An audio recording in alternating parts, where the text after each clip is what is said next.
The longer that I've had a garage gym, the more ways I've found to tailor that garage gym specifically to me. The longer that I've been away from a commercial gym, the more I appreciate that ability to tailor it. There's just a lot of things you don't find at a lot of commercial gyms that you can buy for your garage gym that really suit specific needs of yours, and there's very few things that exemplify that more than specialty bars. And here in the gym, I've got a few different specialty bars that I use on a regular basis, one of which is a cambered neutral grip bar. And the one that I've been using for a long time I love, but when Bells of Steel offered to send me their new one, this guy right here, their Arch Nemesis bar, to take a look at, I took them up on it because I think this is a valuable tool that a lot of us can use in our gym, especially as we lift longer, as we get older. This thing has a lot of benefits for shoulder health, a lot of benefits for wrist and elbow health, and still allows you to lift heavy. It's a fun bar to have. So let's take a look at the Bells of Steel Arch Nemesis bar. Welcome back to the GymCrafter YouTube channel, everybody. My name is Tim. I am the head gym nerd here at GymCrafter.com, the website that I built to help ordinary folks like you and I build home and garage gyms that we absolutely love. And part of being an ordinary folk is I got pains, guys. I got shoulder pain, I got some wrist pain, and the longer that I've lifted, the more that's developed. And I don't know whether that's from lifting for so long or whether that's from just being old. I'm not an old man. But in any case, I have found myself buying more and more tools over the years to address those issues and to allow me to continue to lift on a regular basis like I like to. Still using all the muscles except the one that matters.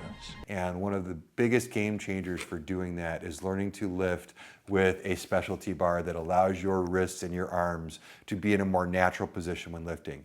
As much as I like bench pressing with a standard bar, and I do it a lot, this, especially when you get down here, is a little bit tough on your shoulders, is a little bit tough on your wrists, it can be tough on your elbows, and going to a bar that allows you to have a more natural grip really, really helps that. And then also when you combine that with a bar that allows you to get a deeper range of motion, that actually allows you to get stronger. So bars like this Arch Nemesis bar are really valuable. This is sometimes known as a cambered Swiss bar. Basically, it's a fancy term for the bar itself bends, which allows your hands to come down further when you're bench pressing. It also allows you, if you use this to row, use bent over rows, which I use them for a lot, to come up further on the sides. It just gives you a better range of motion.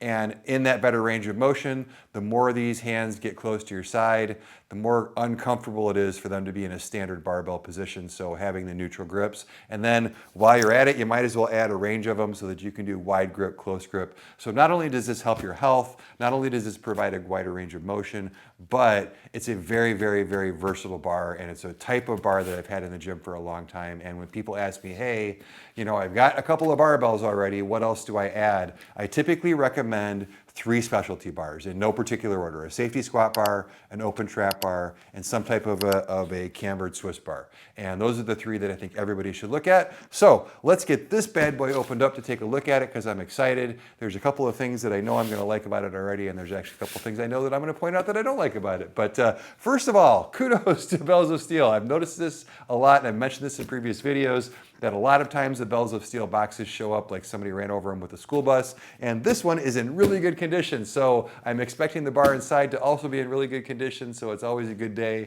when a Bells of Steel box shows up and it's not all torn up. So, and that's the case we've got here. So let's get this bad boy out of the box and take a look at it. Okay, she came out of the box in great condition. There are no scratches, dings, dents, nothing wrong with it at all. The finish is in perfect condition, and that is good because this finish is super unique. This is the most different finish I've seen on a barbell in a long time. It's kind of, for lack of a better word, sparkly. I was gonna say bedazzled, but we don't want bedazzled barbells in our gym, right?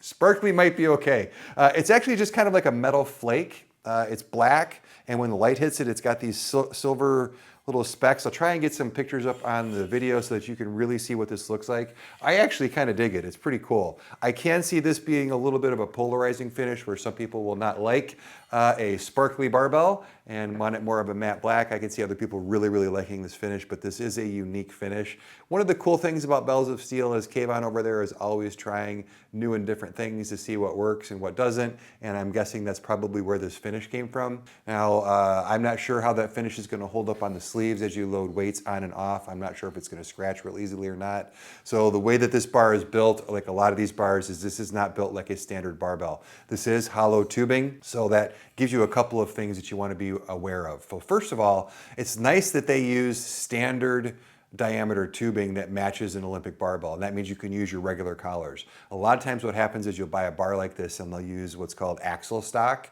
which is a smaller diameter bar which requires a smaller diameter collar. I have bought bars before where I'm like, oh, I don't have any collars that work on it. So you will not find that with this. That's really nice.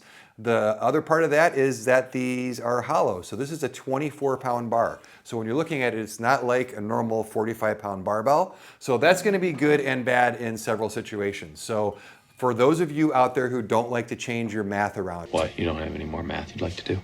And you're like, I want all my bars to be 45 pounds so that when I put two 45-pound plates on, I know that it's 135. Put two more on, it's 225. That is not going to be the case with this. So a 24-pound bar is going to mess that up by about 20 pounds. It's okay. It's no biggie.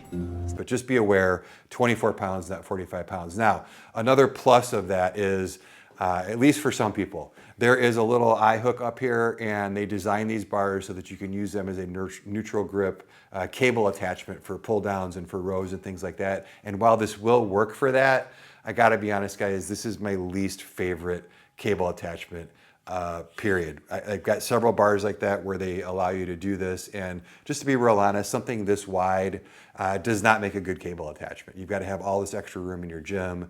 24 pounds, as light as this is for a barbell, is way too heavy for a cable attachment, right? Like you pull the pin out to change the weight, the thing's gonna fall. I've seen it fall down and hit people on the head when they use attachments like this. So for me, I think they should just take this off and not have it on there at all.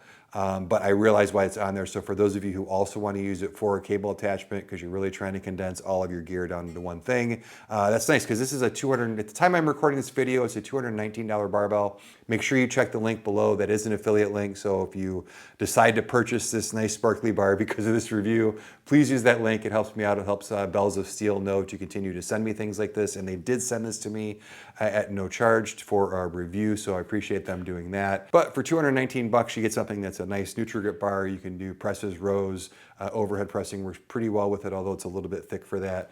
And you can now use it as a cable attachment as well. As far as where you grip it, I actually really like this knurl. Now it's listed on their website as a medium knurl. If you're familiar with Bells of Steel at all, they like their what they call cheese grater knurl. A lot of their bars are very aggressively knurled, which I know a lot of you guys like. For me, a bar like this doesn't really need a super aggressive knurl. Now, some companies, I've had a bar like this from Titan where there was almost no knurl at all. You definitely want something, and I think this is a nice sweet spot, but this is a really well applied knurl. It's like I said, a medium aggressive knurl, so plenty of grip. The welds are really good. A lot of times on bars like this, you'll see really awful and spotty welds, and this is like it's well constructed across the entire bar. I do like the arch in this. It does allow for a nice deep press where you've got your hands out to the side and get more range of motion like I mentioned in the beginning. And the angles on this are pretty good. I do tend to like a bar where the angles change a little bit more towards neutral in the middle. This is a super nitpick for me because I've used so many of these bars. I do prefer bars like that, but that said, I'm never going to use this bar and go, these handles are at the wrong, like you just flare your elbows out a little bit more and your wrists are right in line. So not a huge deal, but for those of you out there who have looked at these types of bars and used these types of bars before, the angle is the same on all of the sets of handles. So not a whole lot else to this bar. Like I said, I really like the finish. I really like the construction quality. I actually like the lighter weight. Sometimes these specialty bars go way over 45 pounds and they become kind of a pain to lug around the gym. I also like this for folks who are working out as a family. So if you've got other people in your family, like this type of a bar is a great way to teach kids how to lift, to teach people who aren't used to lifting. This tends to be more comfortable for people on their wrists and things, especially when they're first beginning. So a lighter bar sometimes is also beneficial for them. So overall, I like it. I'm gonna use this for the next few months and let you know how I like it. Going to compare it to right now, I'm using the Rep Fitness cambered Swiss bar, and they use a little bit different type of camber, a little bit different type of hand angles. So when I come back and do the final review on this, I will also compare it to that bar so that you know a couple of the options that you have.